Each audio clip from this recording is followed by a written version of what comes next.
Well, we've got Youssof Altoukhi on the line with us here. How are you doing today? I'm good, thank you. How are you? Yeah, I'm doing great. Now, you have established a cryptocurrency called Ycoin. So, how would you describe your cryptocurrency, if that's even a legitimate question about it? So I'll have two separate answers. One will be for people who understand cryptocurrency more. It'll be brief, Yeah. but basically, what my coin is, it's a transfer and payment coin. Use a general currency, but one special key defining trait of it is it uses something called democratic governance. So what that is in cryptocurrency, you're able to vote for blockchain changes, kind of like how you're voting for president in an election. Yeah. But the thing is, with governance of cryptocurrencies, it isn't democratic. The structure they use is basically depending on how much coins you have, they dictate how much voting power you have. Yeah. So you can have like one person has like a million coins, and his voting power will be higher than someone with less coins. That's a pretty cool thing. Yeah. So what I'm trying to do is with my currency, I'm trying to implement something called democratic governance. So we're trying to bring in democratic structure into the cryptocurrency space, so everyone has an equal voting share. Yeah.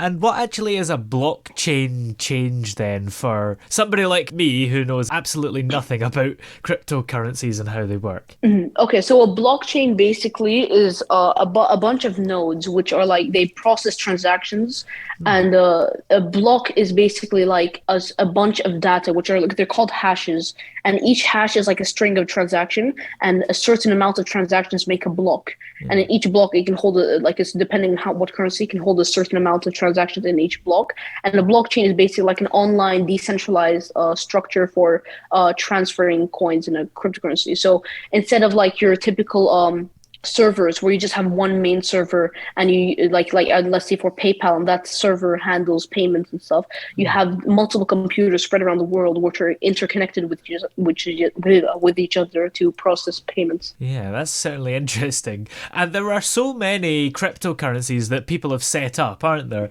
So Oh yeah. why is yours better than all the other ones? I guess you've laid out the main idea, which is the democracy side, but is there anything else that sets it apart? So with my structured democratic governance, there isn't any other coin doing this on the market. But then there's also many other enticing things with my coin compared to others.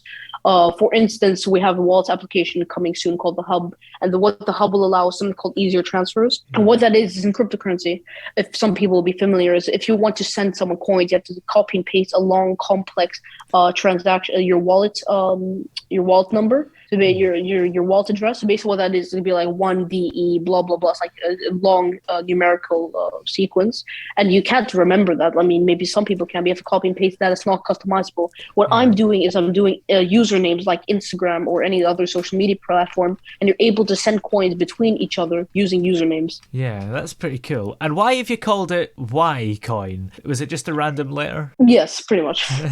Yeah. Yeah. And how did you get interested in cryptocurrency? Because it seems like you have to have a certain brain, maybe. You have to be very smart to create your own Yeah. cryptocurrency. I mean, not necessarily. To create your own cryptocurrency is incredibly easy. Like you can copy and paste a default contract, and you see there's a lot of these garbage coins that are out there. Like they have no purpose. They launch a coin. They're trying to get much money out of it. The real hard thing is making a coin something unique, like coding the coin with some unique aspects to it. Creating the coin is the easiest part. Customizing the coin, marketing it—that's the hardest part of the coin. But how I got into it was so I was always in investment in stocks and all this stuff from a very long time ago. And then I transitioned more over to cryptocurrency in around. So then I was like in stock in 2016. I heard of the concept of Bitcoin, and it's like, oh, like so you have a bunch of miners and they validate the network and they get paid in coins. Oh, that's pretty cool. And it's a completely decentralized currency, similar to any country's currency, but there's no central authority. I'm like, you know what, that's a pretty cool idea. And then in 2017, everything went up, and I'm like, you know what, I got to get involved in this. I waited a bit. 2018, I started buying some currencies, and then Yeah, I got involved in investing in cryptocurrency, and then I told myself, I'm really the type of person to like to go out and to create something. I'm not really the type of person to sit back and invest in them. Like even with stocks, I mean, I would love to open a publicly traded company, but there's like certain requirements, and it's pretty hard. I'm like, with crypto, it's so much easier. Why don't I do it? So then I'm like, okay, I want to create a coin, and I kept thinking, like, what is something that's missing in the cryptocurrency space? And then I came up with the idea of democratic governance. Yeah. Is there a lot of money in creating a cryptocurrency then? It greatly depends, right? Yeah. So you have some people who create something called meme coins, which these are coins without any purpose. You probably heard of them. They're like Doge, Shiba Inu, etc. And these coins are just mainly pump and dumps, which the coin pumps up in price, dumps, and then that's the end of the coin's life. And then those coins make a great amount of money because they don't spend any money in any development. They just launch the coin. The money goes up, and sometimes the developers actually scam people and they remove all the money. But with utility projects, the money doesn't really come flowing in until later on, because I've made like pretty good money from my cryptocurrency, but I've pretty much reinvested all of that back into the project, like with developing the wallet application. Yeah. And even though there's so many cryptocurrencies, I can only really think of one, which is Bitcoin, that everybody really knows and has such a big profile for people that even aren't familiar with cryptocurrency. They've still heard of Bitcoin. Why do you think that's the only one that's really big and really famous? Because cryptocurrency is very, very small. Like it might be all over the news and stuff, but if you think about it, cryptocurrency was only invented with Bitcoin, which is the first cryptocurrency ever in 2009. Yeah. And since then, people are like, "Oh, crypto's big and stuff." But crypto, the whole crypto, every single coin in the market is worth less than gold. Gold has a higher market cap than every coin combined. So if you think about crypto, is still really small, and all these people, all these seasoned investors, they're like, okay, they're getting into the idea of crypto, but they only look at the biggest one, Bitcoin. And Bitcoin has like a long history; it's the first coin. But then later down the line, 5, 10 years, you'll start seeing investors looking at the second coin, the third coin, the fourth coin. Yeah. Like most hedge funds, they invest only into Bitcoin because they're still scared of crypto, because it's quite volatile. It's new tech. They don't really know much about it. But then there's already some funds which are looking towards Ethereum, which is the second biggest coin. But how later down the line, we'll see more people understanding about, they'll be, okay, Bitcoin. Then later on, they'll be, okay, Ethereum. And then we'll see more people understanding about the general crypto space in 5, 10 years time. Yeah. And the remarkable thing about Bitcoin is, I think a few years ago when it became really famous and was in the news quite a lot of experts were saying, don't invest in this because it's going to plummet very soon and you're going to lose all your money. And actually, I think it's probably still growing now, isn't it? Oh, yeah, definitely. Because the Bitcoin is so small, it has something called cycles, where it goes up and then it has a recession for maybe 1, 2 years, then it goes up again a lot. But the thing was, every time Bitcoin went up in price, there was like some event that caused it to crash. And then whenever it crashed, you had all these investing enthusiasts saying, oh, I told you so. It's a scam. It's a fake internet money, terms like these. And then 2 years later, it goes back up 1,000%. And then you have all these people saying, oh, I should have invested. Why didn't I invest? And then it goes back down again. They're all saying, oh, I knew it. It was a scam. And then now we're seeing for the first time ever where Bitcoin's actually holding its price. It's sustaining its price history.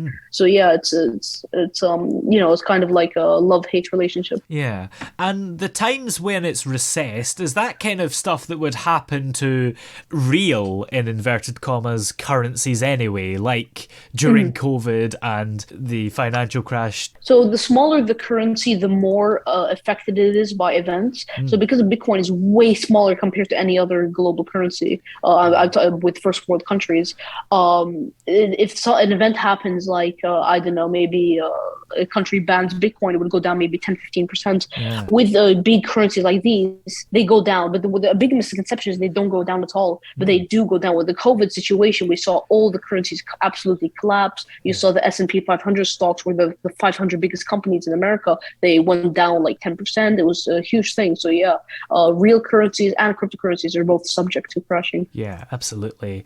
Now, as a 16-year-old entrepreneur, do you ever find it hard for maybe people to take you seriously if you're trying to sell them something? Oh yeah, definitely. I had a whole thing about this, but yeah, I was also in the e-commerce space beforehand, and then I had to talk about this, saying when I used to sell products, if anyone someone ever found out you were not an adult, they would there was like over 30% chance less than they would buy your product because they don't take you seriously. They're like, oh, the store is owned by kids. I don't know about that. But the thing is, if you just don't put your face on the website, it looks as legitimate as any other website created by someone over the age of 18. That's why it is harder to conceal it's easier to conceal your identity than show yourself when you're creating stores. With cryptocurrency, I found that different because like I've publicized that this is my coin, I'm on the team, and I haven't really. I mean, it's my first cryptocurrency. Maybe if I make an anonymous coin in the future, we'll see. But so far it's looking good. I mean, people don't really care that I'm under the age of 18. They don't care I'm a teenager. It seems to be going well, but I'll have to analyze that in the future. Yeah, and I suppose cryptocurrency is maybe an industry where somebody who is under 18 would actually give you a better value for money than somebody who's 80 and doesn't know what they're doing. Oh, definitely. Because the thing is, you have all these seasoned investors like Warren Buffett, who they've made their money. They've made a lot of money. They're successful investors, but they've made them from the past money with big startups like Coca-Cola and Pepsi when they were growing back in the day. And right now, they're criticizing Bitcoin and stuff. The thing is, it's like they're calling its value is derived from nothing. But if you think about it, everything's value is derived from nothing. Value is derived by what we perceive, right?